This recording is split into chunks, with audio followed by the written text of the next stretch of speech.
The ins and outs. One-page profiles for healthcare settings. You might find yourself here because your child or someone you care about was diagnosed with a medical condition or even a disability.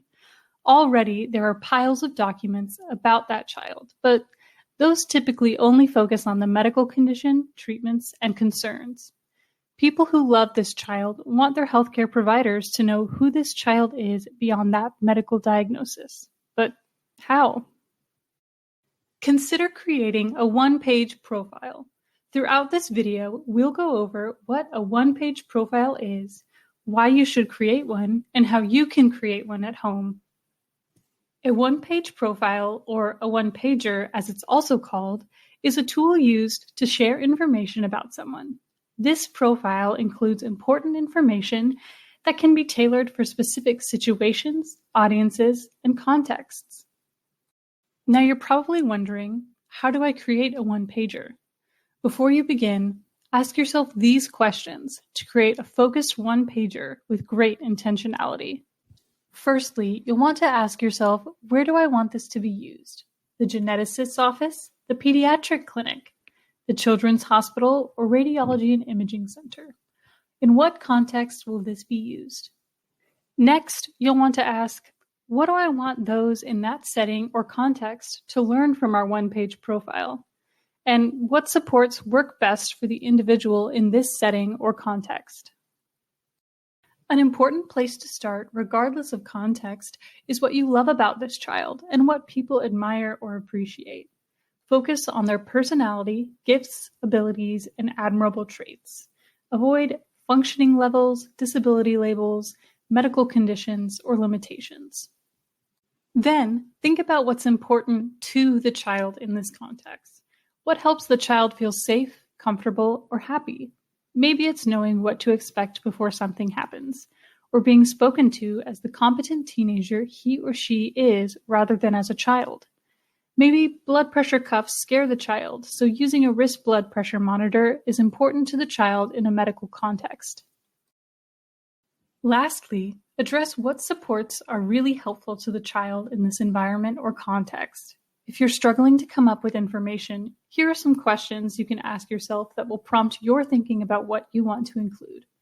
For example, does something in this setting or context make this child scared or nervous?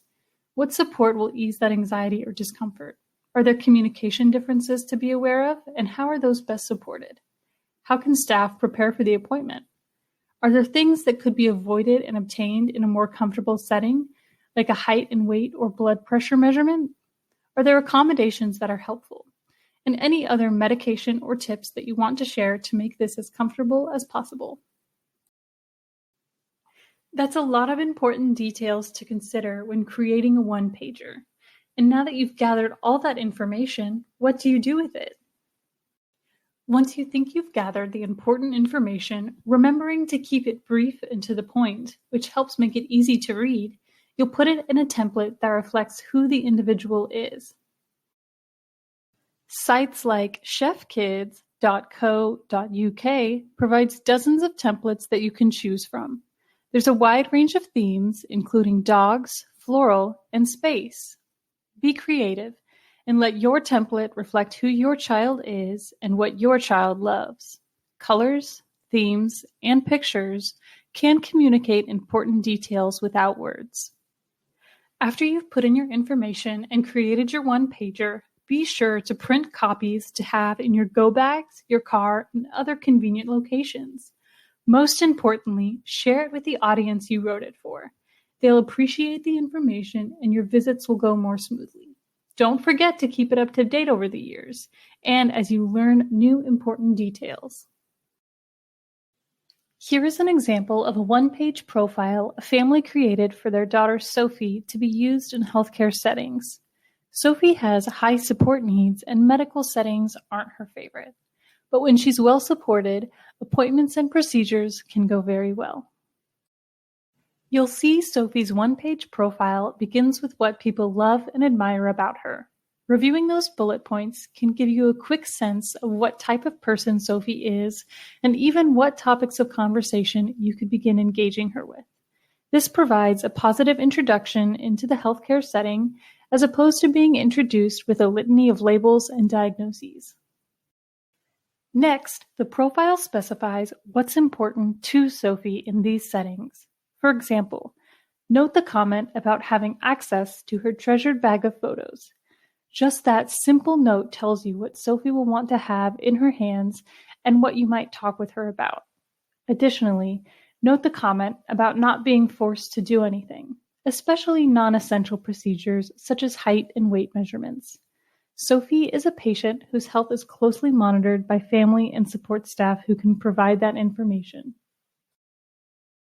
Lastly, Sophie's one-page profile describes supports that help Sophie manage this setting as easily and comfortably as possible, thereby also making it easier for family and healthcare professionals as well. Supports are often very simple and well known by people who love the patient. The one-page profile is a place where helpful information is documented, shared, and used. Thanks for watching. We hope you found this video helpful as you create your one-page profile. Special thanks to Ivy Goldstein and Sophie for sharing her story and her one-page profile with us. Be sure to visit the Texas Center for Disability Studies for more information, resources, and tools. And thanks so much to our funder. This educational initiative was funded by the Newborn Screening Program at the Texas Department of State Health Services.